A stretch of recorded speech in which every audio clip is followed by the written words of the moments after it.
In our last video, we discussed the difference between a genocide and a civil war, and in this video, we're going to talk about very generally why genocides still happen and what allows them to continue to happen. We're not going to talk about specific genocides. I'll refer you to the textbooks and the online reading and online videos your teachers have you watching to get more context about individual genocides and the circumstances behind those. We're talking here pretty generally about what the circumstances are that allow genocides to continue to happen.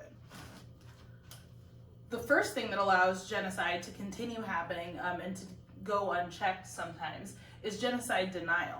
Oftentimes in situations of genocide, again, genocide is mass killing of one group of people. In these situations, a lot of times people will say that it's not a genocide happening, but it's actually a civil war that's happening. And that's why the first video was distinguishing between a genocide and a civil war, because oftentimes when something like this is happening, the people perpetrating the genocide will say, oh, this isn't mass killing of one group of people, we're fighting a war between each other, and they will deny that a genocide is even happening. And that's why it was really important to distinguish between the two. It can be kind of difficult to determine if a nation, particularly if the official government of that nation says that there isn't a genocide happening. It can be pretty difficult to determine if you're an outside entity like another country. How are you supposed to decide whether or not it is a genocide if the government of that country is saying that it isn't and that it's in fact a civil war? Oftentimes actually, the people doing the genocide are either the government themselves of that country or of that group of people, they're the governing body, or they can be people with a lot of power who are tied to that government. So they might be a military group that functions within the government. It might not be what's called state sanctioned. So the government might not be saying out loud that they're allowing the genocide to happen, but they might just be sort of turning a blind eye and basically letting it happen, in which case it's definitely a genocide. The second reason that genocides can continue to happen is that there's a cost to intervention. Intervention means getting in between something, and it costs something for people to decide to get in between a conflict. You can think about how this is true with any conflict, literally anywhere, all the time. If there's a conflict with your family, there's a cost for you getting up and getting in the middle of it, right? If two of your siblings are fighting, you might be like, I don't want anything to do with that because it's costly to you. It takes up your time, it takes up like your spiritual energy. You got to think about it now as a whole thing. There's a cost to intervening in something. There's definitely a cost to intervening in a genocide, particularly if the people perpetrating the genocide are a government of a country and they're saying it's not a genocide, because then you're coming into someone else's country and saying you're doing something wrong, and you effectively could be starting your own conflict with that country. There's an important key term here, sovereignty, that really applies when we're talking about the cost of intervention, particularly cost of political intervention. The definition of sovereignty is the authority of a state to a nation.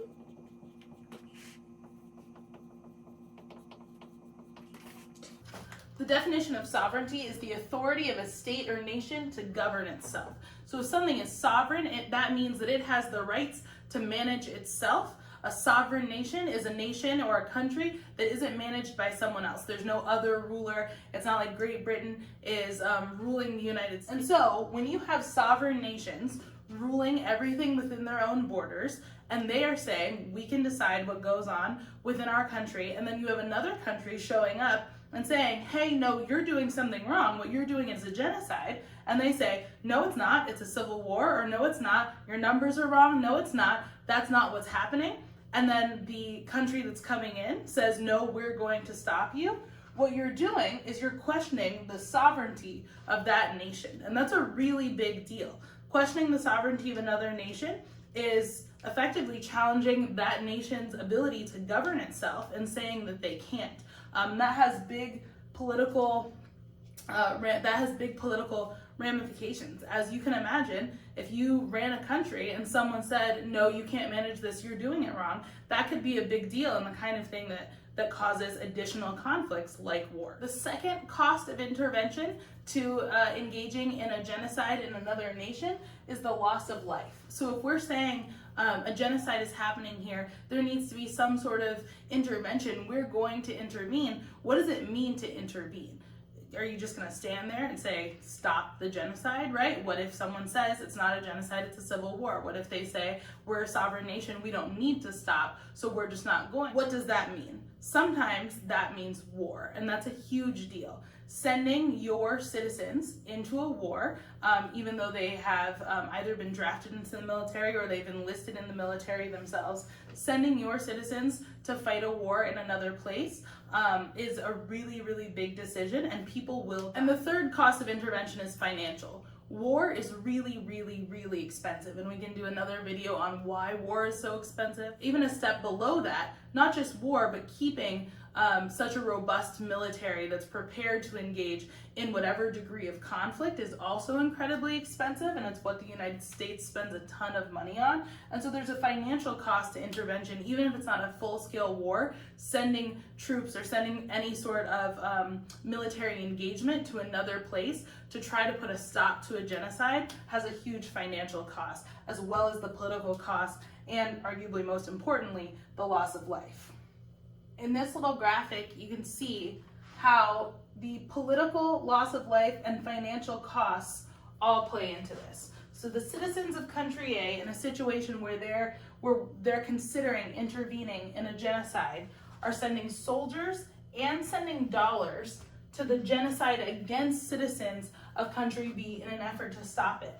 And all of this has to have to go through their political system. So it goes through the politicians of country A, and the politicians of country A have to approve the sending of both the soldiers and the dollars in hopes of stopping the genocide against the citizens of country B. Now you'll notice that there's no arrows going back, really, and that's because other than having done the right thing, which is huge, country A doesn't get anything back. This isn't a situation where, like in economies, how we talked earlier, you give something to get something back. In this situation, what country A gets back is having done the right thing, but they don't get anything material back. They will lose soldiers, people will die doing this, and they will lose money, and that's the reality of it. And a number of politicians of country A are going to be worried about the national interest. The national interest is what benefits your nation the most. The politicians of country A are potentially very good people. I'm sure they're lovely, and I'm sure that they're concerned about the citizens of country B. But mostly, it's their job, and it's what gets them reelected, to consider the national interest and the national interest of their own country, country A. And the question they're going to be asking themselves when they have to approve soldiers going and dollars going to protect the citizens of country B against something that country B's government says might not even be happening is whether or not it's in country A's national interest. What does country A gain from sending these soldiers and these dollars to fight this genocide? And the answer is often not much, other than having done the right thing, which again is huge. Isn't enough politically to risk the loss of life, the dollars, and the potential warfare that really comes after having done all of this in the face of probable genocide denial. Again, that causes a real political shakeup when folks come into someone else's house and say, you're doing it wrong, you're committing human rights abuses and crimes and killing people. I'm incredibly aware that this answer isn't particularly satisfactory, and that's because it isn't. Genocide is one of the most horrific things to have ever happened, and I would have loved to have made a video where I was able to answer the question, why do genocides still happen, with either they don't, because everyone does the right thing, and because self-interest isn't at all a factor, but that's just not the reality of it. The reality of it is that individual national interest plays a huge role, that we don't necessarily have enough human rights protections in international law to make it possible for people to go in and solve human rights abuses like genocide without there being significant political ramifications later on, or without those systems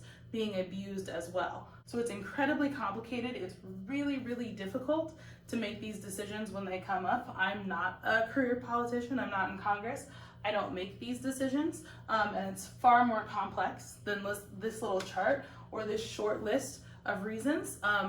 But genocide continues to this day, and putting a stop to it is up to people continuing to learn and figuring out even better systems for stopping horrific things like this. So thank all of you. I hope that you're doing well and doing all of your schoolwork. Please let me know what other things you'd like me to cover, and I'll talk to you soon. Bye.